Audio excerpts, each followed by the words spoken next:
Good to have you with us on this Friday. I'm Joe Fryer. Yeah, you made it to the end of the week. I'm Savannah Sellers. We're going to get started this morning with that deadly weather in the Southwest, where at least 4 people are dead this morning after severe storms barreled through Texas and Louisiana last night. The Houston area is seeing torrential rain and high winds that flooded streets and downed trees and power lines, leaving behind extensive damage. Houston's mayor says the city saw hurricane-force winds, and you can see just how powerful those winds were. The storm broke several of this skyscraper's windows. The severe weather is pushing now into western Louisiana, bringing flash flooding there, leaving thousands without power. NBC News meteorologist Michelle Grossman will tell us what to expect heading into another soggy weekend. But let's begin with NBC News correspondent Priscilla Thompson. She's in Houston.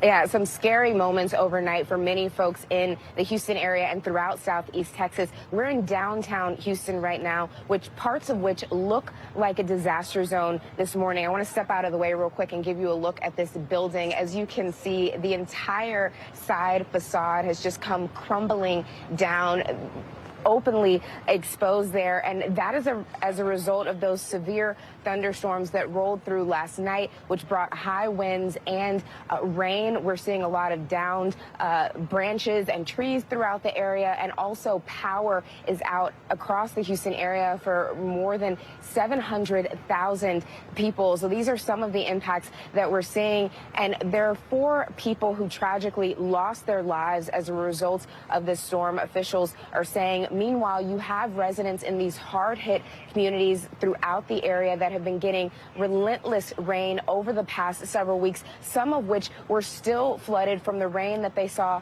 earlier this month, and now they've gotten more rain, and parts of Texas and Louisiana virtually underwater as a result of that, as folks are trying to get back into their homes to survey the damage. And so certainly a lot of cleanup that is going to be underway today, and the rain is not over yet. These storms are moving towards Louisiana, Alabama, Mississippi, and places like that, with parts of the Gulf Coast expected to see up to a foot of rain by Saturday.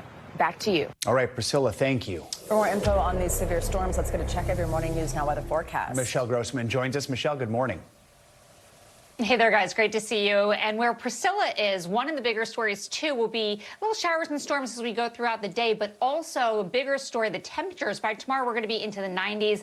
A lot of people without power there, so we're going to see 90s at least for the next 5 days starting tomorrow.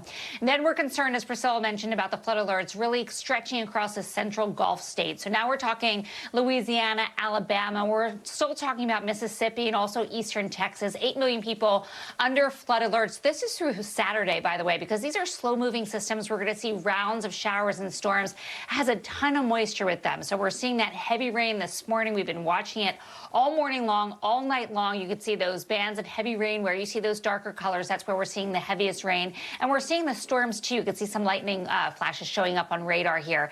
And this rain extends all the way through the Tennessee Valley into parts of the Ohio Valley and then into the interior parts of the Northeast. This is all going to push off to the east as we go throughout the next couple of days. So then the Southeast, you're going to be the target tomorrow for some severe storms and some heavy rain. In terms of flash flooding, we're concerned once again for the rivers, the creeks, the streams, the low-lying areas, because we're seeing rainfall rates of 2 inches per hour, especially where you see this pink. That's a moderate risk. Montgomery down to just north of Mobile. We're concerned about the chance for flash flooding. And we could see over 6, 7, 8 inches of rain in some spots. Generally, we'll see 2 to 5, but notice all those colors showing up where we're forecasting to see locally higher amounts. On top of that, we're watching severe storms once again, so it's another weather-aware day. I feel like we've been saying this for weeks and weeks. It's been a tough, severe season. 7 million people at risk for hail, damaging winds. Remember, that ground is really saturated. We're seeing spots that are 300, 600% above normal for this time in terms of rainfall. So that ground is really soft. It's easy to bring down those trees, so power lines and also power outages. New Orleans to Hattiesburg, Mobile, Montgomery, looking at the chance for some severe storms. That includes the chance for tornadoes. By tomorrow, to kick off your weekend, that extends into the southeast. Now we're talking about the Carolinas too. Wilmington, Columbia, Savannah, Panama City could see some of those strong storms. And we're still concerned about flash flooding because we're still going to see those heavy downpours, those slow-moving systems system still along the Gulf Coast states and now stretching into portions of the Panhandle, Florida, Mobile, into Tallahassee. This is why we have an area of low pressure. It's a slow-moving system. It's pulling moisture off the Gulf, and it's bringing those rounds of heavy showers and storms. We're also looking at those showers and storms moving to the mid-Atlantic. Then by Saturday, that low-pressure system moving across the southeast, and that's going to be the target for the wicked weather tomorrow, but also looking at the chance for those severe storms from Cape Hatteras all the way to Tallahassee. By Sunday, the showers move away from the mid-Atlantic coast, and you guys, we're going to be watching the rivers, the creeks, the streams, so many already swollen, and we still need time for them to crest. So that's something we're going to be watching too over the next several days. Back to you. All right, Michelle, thank you so much. This morning, the hush money trial of former President Donald Trump is edging closer to its conclusion, but not before we saw another fiery day of testimony from Trump's former lawyer and fixer, Michael Cohen. And the defense resumed its cross-examination of Cohen on Thursday, accusing him of being a serial liar and untrustworthy. One of the biggest moments centered around a brief October 2016 phone call Cohen said he made to Mr. Trump's bodyguard about the payoff to Stormy Daniels. It's a payment Cohen says was made to conceal an alleged sexual encounter between the adult film star and Mr. Trump, which the former president denies. But the defense showed text messages they say tell a different story. Here to talk more about this, NBC News senior national politics reporter Jonathan Allen and our legal analyst Danny Savalos. Good morning to both of you. So, John, let's focus on one moment that's making headlines. Walk us through this exchange about a specific phone call Cohen made to Mr. Trump in October of 2016. What is the defense saying or arguing this was actually about? Right. So Michael Cohen says that this call was about telling Donald Trump that he'd reached an agreement with Stormy Daniels. What the defense is saying is, look, you had a series of text messages with Keith Schiller, Trump's longtime bodyguard, about Cohen getting harassing messages from somebody who turned out to be a 14-year-old. Eventually, Schiller had texted Cohen and said, call me. The defense says that the phone call was actually about how to deal with this 14-year-old harassing Michael Cohen, and that Cohen never actually spoke to Donald Trump as a result of those text messages. Danny, let's bring you in here. How significant a moment was that? I mean, does that really give the jury something to doubt here? It's significant, but I appear to be in the minority. A lot of folks seem to think this was a devastating blow for the prosecution. I don't see it that way. I doubt the prosecution sees it that way. I would bet the defense doesn't even consider it that. Michael Cohen is a cooperating witness. By definition, he's a guy who has credibility issues. So when you're asking him about a phone call, and if you catch him, they're going to say in a lie or maybe forgetting what the reason was for his phone call 8 years ago. A couple things could happen. The jury might think, oh, he's concealing it, which is bad for the prosecution. Or they may just conclude it was 8 years ago. He just doesn't remember. So really, I don't think it was a devastating blow to the prosecution, but it's something they may want to clean up on redirect. Do look for the defense to focus on that phone call in their closing and say, Michael Cohen himself has reasonable doubt about whether or not he even called Donald Trump. You should have reasonable doubt about his story. He's a liar. He's got a motive to lie, and we even caught him in one particular lie. Expect something like that for them to focus on that one moment in a cross-examination that otherwise didn't have a lot of aha moments. Yeah, so because of that, no court today. We expect this cross will wrap up on Monday. What more do you think the defense needs to do to try and make their case here? Needs to? Nothing. They don't have the burden to prove anything, and they will say that several times in their closing. That's why you may see the defense call 0 witnesses. It happens more often than you think. I frequently call no witnesses. It's a risk-averse move to do. So I wouldn't be surprised if they rest with no evidence, no witnesses, and then just proceed to closing arguments and really try to argue that the state has not proved the case beyond a reasonable doubt. John, it's an off day for the trial today. The president could head back to the campaign trail again for this weekend. What's on his agenda? And also any news on a VP pick? We're going to see Donald Trump in Minnesota tonight. There is a state fundraiser, basically state party fundraiser. Trump has been saying, and his allies and campaign members have been saying that he's got a chance to win Minnesota. Republicans have not won Minnesota in a presidential election since 1972. Joe and Savannah, that is long before either one of you was born. Danny, probably before you were born, even before I was born. But Trump definitely thinks he has a chance there this time. As far as vice presidential selection, I don't know that we're any closer. In fact, Trump has said this week that he expects to do that right around the convention, which is a later timeline than some had been predicting. So I think we're going to continue to watch the public auditions going. All right, John and Danny, little fun fact. Why has it been so long since the Republicans won Minnesota? Walter Mondale. He was the only one. There you go. Only state that he won back in 1984. All right. Thank you both. Appreciate your time this morning. Thanks, friends. So the Biden administration is blocking the release of audio from special counsel Robert Hur's interview with the president over Mr. Biden's handling of classified documents. The special counsel determined the president did not need to face criminal charges over the documents.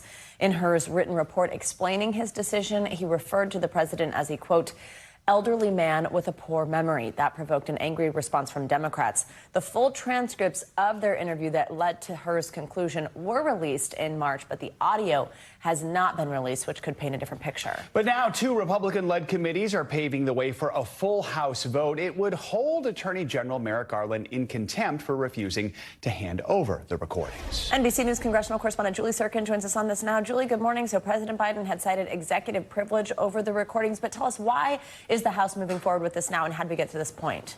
Well, the bottom line is the Republican-led House, good morning, Savannah and Joe, do not buy this argument that Attorney General Merrick Garland and President Biden are making, asserting their executive privilege over these tapes. They're saying, look, we gave you the full transcript. You've had it for months now. That's all you need. They're accusing Republicans of potentially using the tapes to their own benefit, especially months away from an election, cutting them up, distorting the sound in some way. They don't trust Republicans on the House. Still, though, the Oversight Committee and Judiciary Committee voted yesterday in favor of these resolutions to hold Merrick Garland in contempt of Congress. Take a listen to what he had to say earlier in the day.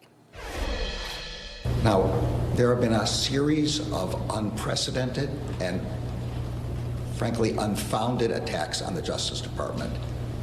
This request, this effort to use contempt as a method of obtaining our sensitive law enforcement files is just the most recent. So the committees approved the resolution. Now it presumably heads to the House for a full vote. I asked Speaker Johnson yesterday if he anticipates that vote to succeed. It needs a simple majority. He said, we're dealing with one issue at a time, giving me a non-answer. So, Julie, we know the Biden campaign is characterizing this as purely politically motivated. Representative Adam Schiff yesterday said Republicans only want the audio so former President Trump can use it in campaign ads.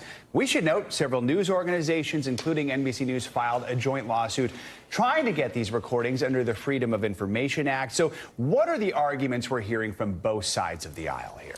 Yeah, and what Congressman Schiff is saying is certainly how the Biden administration is feeling too, right? They totally see a scenario in which Republicans use these recordings to their benefit, especially because Special Counsel Robert Hur had described President Biden as a well-meaning elderly man.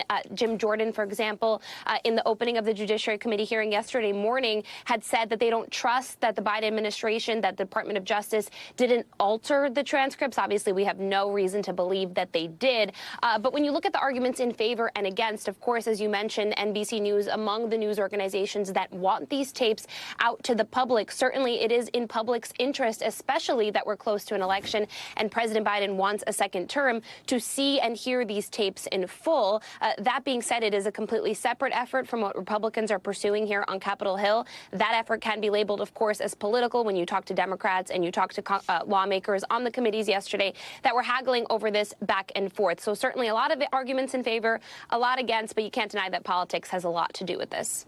Before we let you go, Julie, let's shift over to the corruption trial of Senator Bob Menendez. His wife also accused of taking hundreds of thousands of dollars in bribes alongside her husband, but her trial has been delayed over her health. We didn't know what was going on until just yesterday. It was revealed that she has breast cancer. How might that diagnosis impact both trials? Yeah, guys, stage 3 breast cancer. Senator Menendez releasing a statement yesterday. Again, this is the first week of that criminal trial for him. He said in part, quote, as a result of constant press inquiries and reporters following my wife, she has asked me to disclose her medical condition. Nadine is suffering from grade 3 breast cancer, which will require her to have mastectomy surgery. We are, of course, concerned about the seriousness and advanced stage of the disease. He went on to say that she might need additional surgeries and radiation treatment. which could delay her taking part in her trial. But again, the judge in this case had severed her case separately from Senator Menendez, so we don't anticipate her disease, her breast cancer diagnosis, to delay Senator Menendez's trial. Again, it is in his first week now, but it's expected to last several weeks, if not months. And Senator Menendez, again, and his wife are saying that they are not guilty. Excuse me. All right, Julie Sirkin, thank you very much. Wall Street is looking to end the week on a strong note after reaching new heights on Thursday. The Dow Jones Industrial Average briefly crossed over the 40,000 threshold for the first time. Yeah, but it lost a little steam, finishing the day just below the mark, down 38 points for the day. This comes days after the Consumer Price Index report showed inflation cooling slightly in April. Investopedia editor-in-chief Caleb Silver joins us with more on this milestone. Caleb, good morning. Good to have you with us. So we know the Dow up 6% so far this year. The other major indices, the NASDAQ and S&P, are up about 11%. So 40,000, it's a nice round number. That's why we talk about it. But what does this milestone say about the current state of the economy?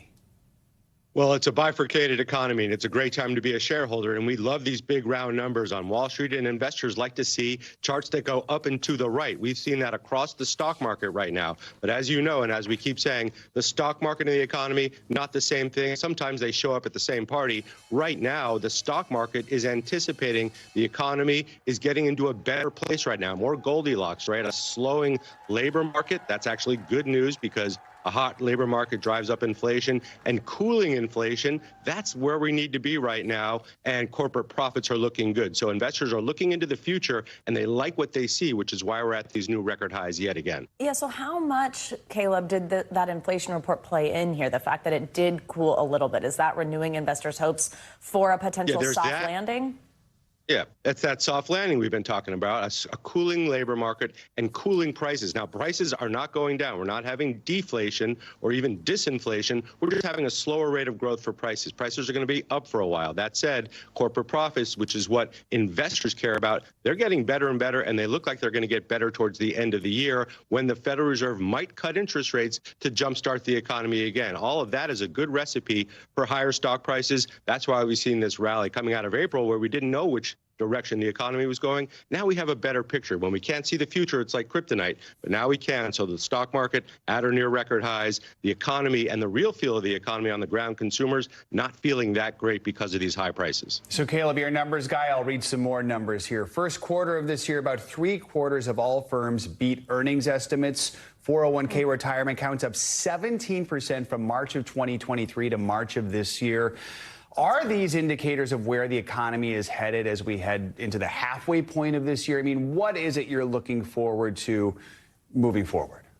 Yeah, it's all about the consumer, right? Are we going to continue to spend? Retail sales were a little bit soft last month. Some of that's tax season. Some of that is that we're just tapped out, right? Higher prices make us pull back on our spending, and you're hearing it from McDonald's, you're hearing it from Costco, Home Depot. We're going down menu, we're buying cheaper things, bigger, smaller receipts when we go to buy things. If consumers continue to pull back on spending, that's not going to be great for the economy or the stock market. But right now, we continue to do it, even though credit card debt continues to reach record highs. Caleb, we know that we're getting some of these good indicators here, but then we hear a lot still that people don't feel great about it. Polling heading into the election showing that people don't feel great about the economy and how important that is to them when they vote.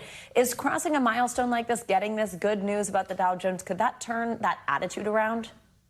It does have the wealth effect where people feel a little bit better when they look at their 401ks or their IRAs. But for most people who are getting by paycheck to paycheck, the price of everything just keeps getting more expensive. So they don't feel it, even though they might be invested in the stock market passively through their retirement accounts. It's the week-to-week bills that they have to pay that are making them feel pretty dour about the economy. Consumer confidence pretty low, and expectations for more inflation are still pretty high. Not a great recipe going into the election season, but for shareholders, it's a great time to be invested because you have had an incredible run since really October of 2022. All right. Caleb Silver, as always, thank you so much. Thanks for watching. Stay updated about breaking news and top stories on the NBC News app or follow us on social media.